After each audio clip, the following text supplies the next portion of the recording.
আজকের খুতবাটি কোরআনের একটি পুনরাবৃত্তি বিষয় সম্পর্কে কিছু কথা নিয়ে উৎসর্গীকৃত এবং এমন কিছু বিষয় নিয়ে যা আমরা সবাই কোনো না কোনোভাবে চিন্তা করে থাকি। আল্লাহর কিতাব বা আল্লাহর দ্বীন নিয়ে আমরা ভাবি অথবা না ভাবি, এটা এমন কিছু যা আমাদের সকলের মনে সমগ্র জীবন জুড়ে সারাক্ষণই বিদ্যমান। যে পরিভাষাটি আমি আপনাদের সামনে কিছুটা ব্যাখ্যা করতে যাচ্ছি তা হল ফিতনা। এটি কোরআনে অনেকবার বিভিন্ন আঙ্গিকে ব্যবহৃত হয়েছে এবং আমরা একে অপরের সাথেও এটি ব্যবহার করি। এটি একটি বড় ফিতনা, সমাজের মধ্যে কি এক নতুন ফিতনা উদ্ভব হয়েছে, বা তরুণরা অনেক ফিতনার সম্মুখীন হচ্ছে, ইত্যাদি ইত্যাদি ইত্যাদি। তো এই পরিভাষাটি মুসলিম সংস্কৃতির একটি অংশ হয়ে উঠেছে। আমরা এটি সারাক্ষণ ব্যবহার করি। এর অর্থ কি সে সম্পর্কে আমাদের একটি নির্দিষ্ট ধারণা রয়েছে। আমি এই খুতবায় যা করতে চাই তা হল প্রথমে তুলে ধরা যে শব্দটি তার মূল ভাষায় কি অর্থ বহন করে, ইসলাম পূর্ব আরবরা এই শব্দটিকে কিভাবে বুঝত, এবং তারপর আমি তিনটি উপায় তুলে ধরতে চাই যেখানে আল্লাহ এই শব্দটি ব্যবহার করেছেন সামগ্রিকভাবে। যদিও এটি ভিন্ন ভিন্ন অনেক উপায়ে ব্যবহৃত হয়েছে, আপনি যদি সেই সবগুলোকে সংগ্রহ করে শ্রেণীবদ্ধ করার চেষ্টা করেন আপনি তিনটি ধরন পাবেন। এই তিনটি ধরন বুঝলে তা আমাদেরকে আমাদের দ্বীনকে আরো ভালোভাবে বুঝতে এবং আমাদের জীবন ও পরিস্থিতিকে আরো ভালোভাবে বুঝতে সাহায্য করবে। তো আমি শুরু করছি এই শব্দটির আদি অর্থ কি ছিল তা দিয়ে। আরবরা এভাবে শব্দটি ব্যবহার করত, ফাতানা যাহাব। তারা এটি ব্যবহার করত যখন তারা স্বর্ণ বা কোনো ধাতু পরিশোধন করত, কারণ ধাতু দূষিত অবস্থায় থাকতে পারে, এর গভীরে খাদ থাকতে পারে। আর যখন আপনি স্বর্ণ গলিয়ে ফেলেন এবং চরম তাপের নিচে রাখেন তখন গভীরে প্রথিত থাকা সমস্ত দূষণগুলো গলে যেতে শুরু করে। অবশেষে স্বর্ণটি ফিতনা নামক প্রক্রিয়ার মধ্য দিয়ে যায়। আর এ কারণেই যে ব্যক্তি স্বর্ণ নিয়ে এই কাজটি করত তাকে বলা হতো ফাত্তান। তারা এই শব্দটি গাছের পুরো বাকল বা কাঠ বা অন্য কিছুর জন্যও ব্যবহার করত, যা তাদের কিছুটা গলাতে বা কিছুটা গরম করতে হতো যাতে এটিকে সোজা করা যায়। এই প্রক্রিয়াটিকেও ফিতনা প্রক্রিয়া বলা হতো। একইভাবে কাঠমিস্ত্রি বা খোদাইকারী যে কাঠকে পরিবর্তন করে এবং কেটে ফেলে এবং এটিকে সম্পূর্ণ নতুন কিছুতে পরিণত করে তাকে বলা হতো ফাইতান। আর মাফতুন শব্দটি দিনার অর্থাৎ মুদ্রার জন্য ব্যবহৃত হতো, কারণ মুদ্রাগুলোর উপর রাজা বা কোনো একটি দেশের প্রতীক থাকতে হয়। এমনকি এখনও মুদ্রাগুলির উপর এক ধরনের চিত্র থাকে যা সেগুলিতে খোদাই করা হয়, এবং এটি করার জন্য ধাতুকে নির্দিষ্ট ছাঁচের আকৃতি দিতে চরম তাপ বা চরম চাপের প্রয়োজন হয়। আর এ কারণেই এটিকে বলা হয় মাফতুন। খোদাই করা কোনো মুদ্রাকে মাফতুন মুদ্রা বলা হয়। এটি ছিল এই শব্দটির আদি অর্থ। এখান থেকেই ধারণাটি এসেছে। যেহেতু আরবরা তাদের ভাষায় খুবই সমৃদ্ধ, পরীক্ষা অর্থে তাদের অনেক শব্দ রয়েছে। উদাহরণস্বরূপ ইবতিলাহ, ইমতিহান বা ইখতিবার এবং অন্যান্য শব্দও পরীক্ষার জন্য ব্যবহৃত হয়। কিন্তু ফিতনা এমন পরীক্ষার জন্য ব্যবহৃত হয় যা আপনার অভ্যন্তরে গভীরে গিয়ে পুড়িয়ে ফেলে। অথবা ফিতনা হলো এমন একটি পরীক্ষা যা আপনাকে গভীরতম স্তর পর্যন্ত পরীক্ষা করে। এটি একটি গভীর পরীক্ষা, অত্যন্ত গুরুতর একটা পরীক্ষা, এমন পরীক্ষা যা এমনকি পুড়িয়ে দেয়। সেই পরীক্ষায় উত্তীর্ণ হওয়ার জন্য আপনাকে যন্ত্রণার মধ্য দিয়ে যেতে হয়। এই ধরনের পরীক্ষাকে বলা হয় ফিতনা। সুতরাং এটি কোনো ছোট বিষয় নয় যার মধ্য দিয়ে একজন মানুষ যায়, তাই না? আর অবশ্যই আমরা জানি, প্রত্যেক মুসলিম জানে, এই গোটা জীবনটাই একটা পরীক্ষা। এই জীবনের ভালো বিষয়গুলো একটি পরীক্ষা এবং এই জীবনের খারাপ বিষয়গুলোও একটি পরীক্ষা। কিন্তু কিছু পরীক্ষা অন্য পরীক্ষার তুলনায় কঠিনতর। যখন সেই পরীক্ষাগুলো অত্যন্ত কঠিন হয় তখন সেগুলোকে বলা হয় ফিতনা। তো এটা প্রথম বিষয় যা আমি চাই আপনারা উপলব্ধি করুন। দ্বিতীয় বিষয়টি হল, তিন ধরনের ফিতনা রয়েছে যা নিয়ে আল্লাহ কোরআনে কথা বলেছেন। একটি আসে স্বয়ং আল্লাহর পক্ষ থেকে, তিনি বিভিন্নভাবে এ বিষয়ে কথা বলেছেন। তবে এই দুনিয়াতে ফিতনা আসার একটি উপায়, প্রসঙ্গত এই দুনিয়াতে ফিতনা রয়েছে এবং ফিতনা রয়েছে আখিরাতেও। সেই দিন তাদেরকে আগুনের উপর ফিতনায় ফেলা হবে, সেটা হবে বিচার দিবসে। তারা ফিতনার মধ্যে থাকবে। এর মানে কি? ঠিক যেমন আগুন ধাতুর গভীরে জ্বালায় এবং ভেতরের খাদ গলিয়ে দেয়, সেভাবেই আল্লাহ জাহান্নামের অধিবাসীদের ভেতরটা জ্বালিয়ে দেবেন। আর বিচার দিবসের এই অবস্থার জন্য তিনি ফিতনা শব্দটি ব্যবহার করেছেন। কিন্তু আমি এখানে আখিরাতের কথা বলছি না। এই দুনিয়ার পরিপ্রেক্ষিতে ফিতনা হলো তিন প্রকারের। আর এর মধ্যে প্রথমটি হলো আল্লাহ যখন কাউকে ফিতনায় ফেলেন। আপনাদের মনে রাখার জন্য সবচেয়ে সহজ উদাহরণ হলো, আল্লাহ মুসা আলাইহিসসালাম সম্পর্কে বলেছেন, যখন মুসা আলাইহিসসালাম পর্বত শিখরে তার সাথে কথা বলেছিলেন, আল্লাহ তাকে বলেছিলেন ওয়াফাতান্নাকা ফুতুনা, আমি তোমাকে বহুবার পরীক্ষা করেছি, আমি তোমাকে বহুবার ফিতনায় ফেলেছি। যখন তিনি জন্মগ্রহণ করেন, সরকারি নির্দেশ ছিল সব শিশুকে হত্যা করা। এমনকি শিশুকালেও তিনি ফিতনায় পড়েছিলেন। তিনি ফিতনায় ছিলেন যখন তিনি এমন একটি ঝুড়িতে ছিলেন যা ডুবে যেতে পারত। তিনি ফিতনায় ছিলেন যখন তাকে ফেরাউনের ঘরে লালন পালন করা হচ্ছিল। তিনি ফিতনায় ছিলেন যখন তাকে মিশর থেকে পালাতে হয়েছিল। তিনি ফিতনায় ছিলেন যখন তিনি মিশরে ফিরতে পারছিলেন না। সুতরাং এই সবই ছিল ফিতনা, যার মধ্য দিয়ে তিনি গিয়েছেন। এই সমস্ত কঠিন পরীক্ষার মধ্য দিয়ে তিনি গিয়েছেন এবং আল্লাহ বর্ণনা করেছেন কিভাবে মুসা আলাইহিসসালামকে ফিতনার মধ্যে ফেলা হয়েছিল। আপনি হয়তো ভাববেন আল্লাহ বিশ্বাসীদের জন্যই এমনটা করেন, কিন্তু আল্লাহ ফেরাউনের ক্ষেত্রেও এর উল্লেখ করেছেন। ওয়ালাকাদ ফাতান্না আলা ফিরআউন, আমি ফেরাউনের লোকবল এবং ফেরাউনের বংশধরদেরও ফিতনায় ফেলেছিলাম। সুতরাং এখন আমরা শিখছি আল্লাহ যখন কোনো ফিতনা ঘটান, তিনি শুধু ইমানদারদের জন্য তা করেন না, আবার শুধু কাফিরদের জন্যও তা করেন না। এটা সবার জন্য, যে কাউকেই ফিতনার মধ্যে ফেলা হতে পারে। আর এই কারণেই আমরা কোরআনে পাই, ফিতনাতুক তুসিবুহা মান তাশা তুসিবু বিহা মান তাশা ইন হিয়া ইল্লা ফিতনাতুক তুসিবু বিহা মান তাশা। মুসা আলাইহিস সালাম এক পর্যায়ে আল্লাহকে এই কথাও বলেছিলেন, এটা আপনার ফিতনা, আপনি যাকে ইচ্ছা আপনার ফিতনা দ্বারা আঘাত করতে পারেন। আপনি যাকে ইচ্ছা আপনার ফিতনা দ্বারা আঘাত করতে পারেন। সুতরাং মুসলিমরা এই জীবনের অসুবিধা, সংকট বা পরীক্ষা নিয়ে অতি সরলীকৃত ধারণা রাখে না। তাই আমরা বলি না কিভাবে ভালো মানুষেরা কষ্টে থাকে আর কিভাবে খারাপ মানুষেরা আরামে এসে থাকে। এটা আমার বুঝে আসে না। যারা এমন কথা বলে তারা নিশ্চয়ই কোরআন অধ্যয়ন করেনি। যারা এমন কথা বলে তারা এটা শেখেনি।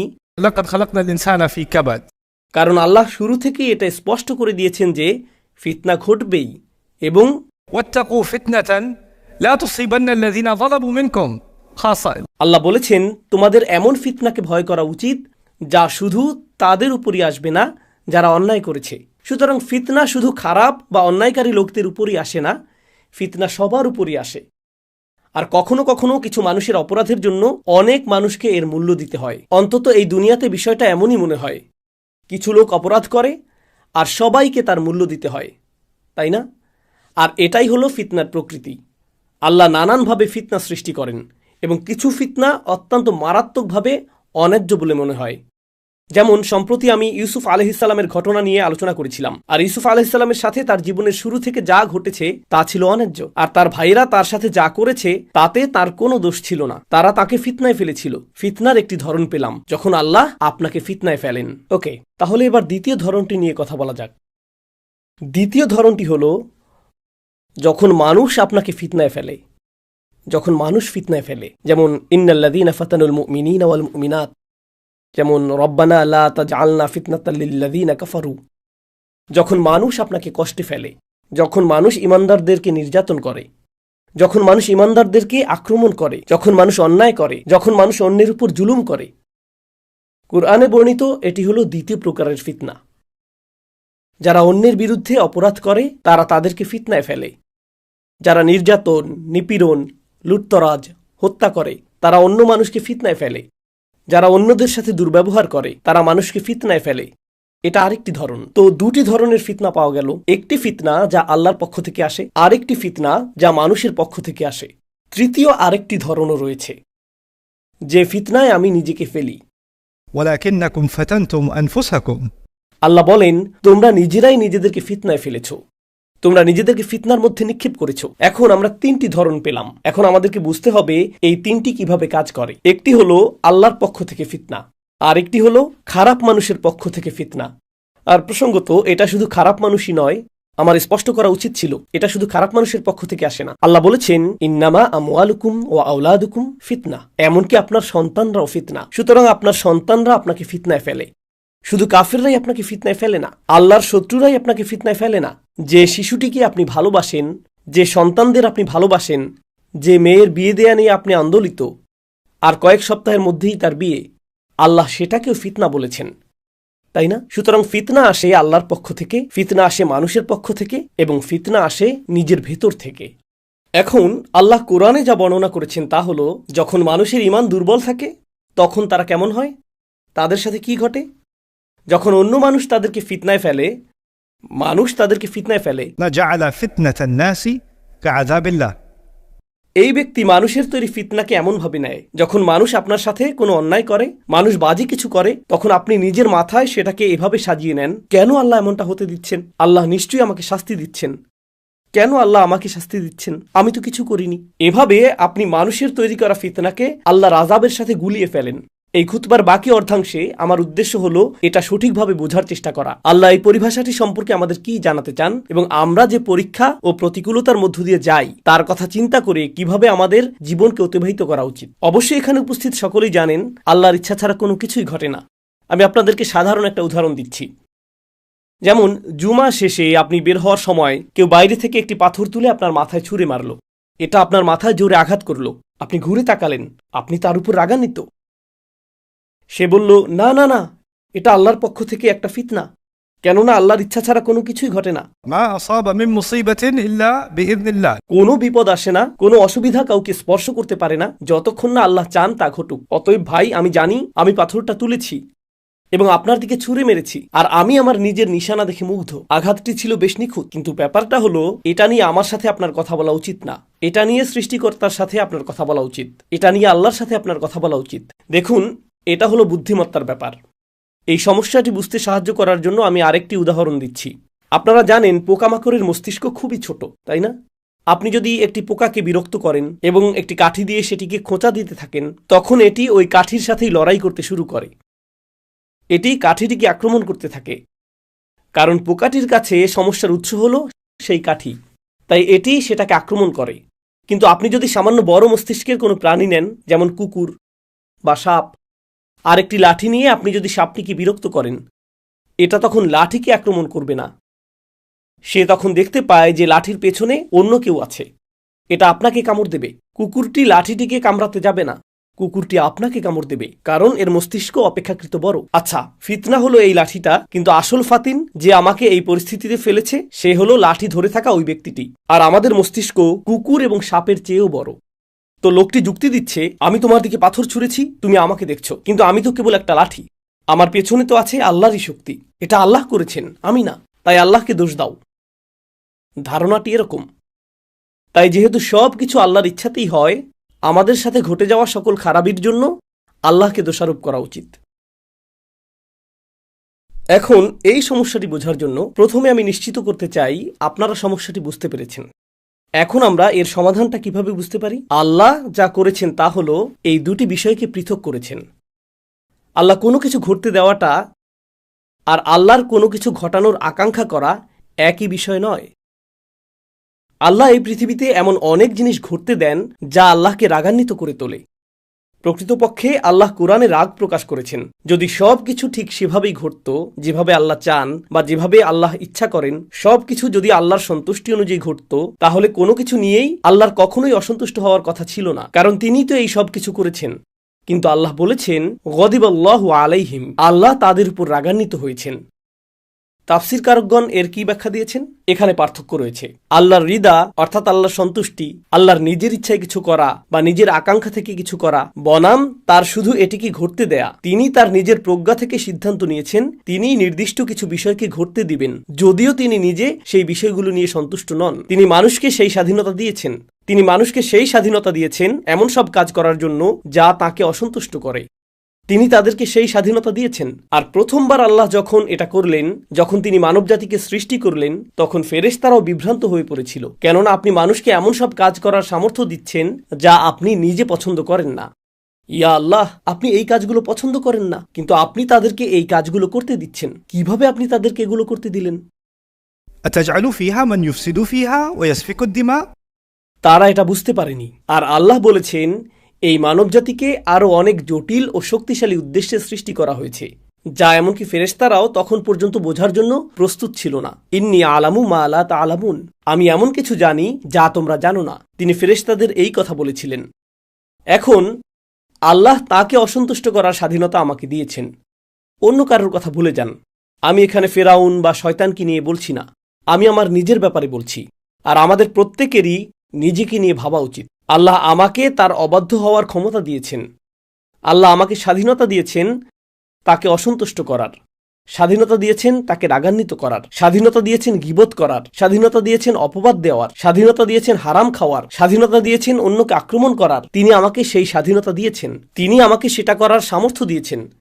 সুতরাং আমি অভিযোগ করার আগে যে কিভাবে সে পার পেয়ে গেল, কিভাবে ও পার পেয়ে গেল, কিভাবে এই জালিম পার পেয়ে গেল, এই কথা বলার আগে আমার নিজেকে জিজ্ঞেস করতে হবে কিভাবে আমি পার পেয়ে যাই, কিভাবে আমি পার পেয়ে যাই।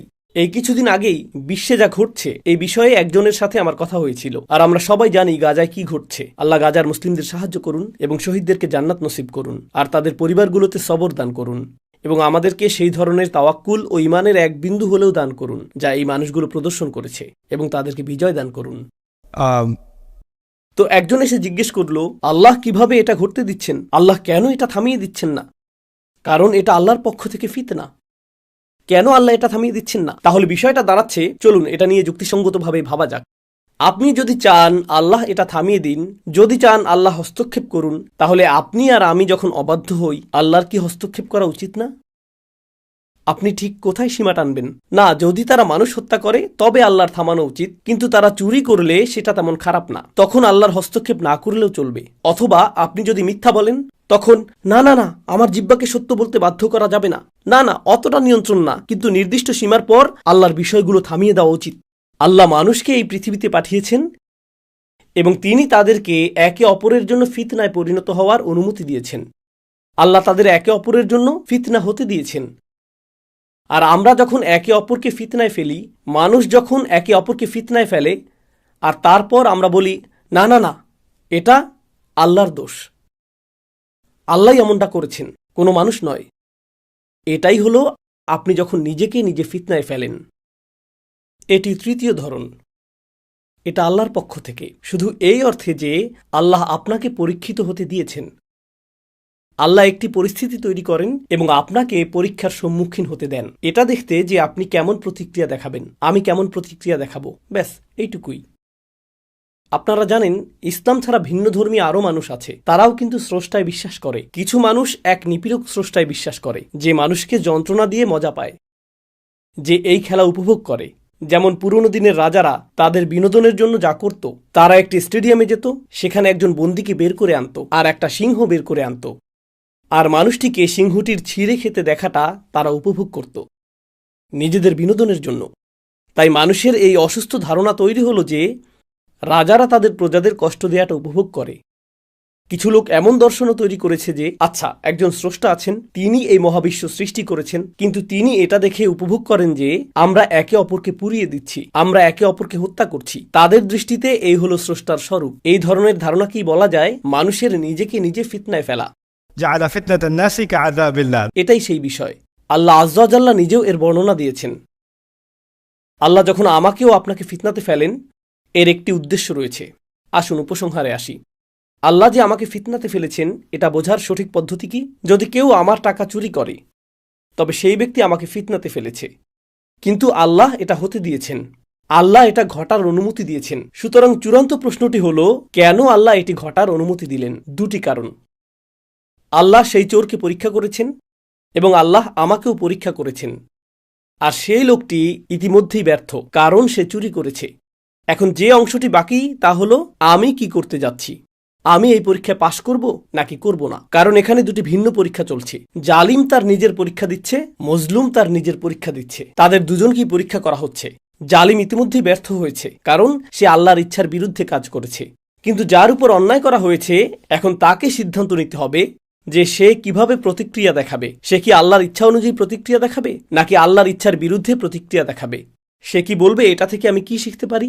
যুক্তিসঙ্গতভাবে আমি কিভাবে এর জবাব দিব যার অনুমতি আল্লাহ আমাকে দিয়েছেন? এটা কি স্বয়ং আল্লাহর সাথে আমার সম্পর্ককে প্রভাবিত করবে নাকি করবে না?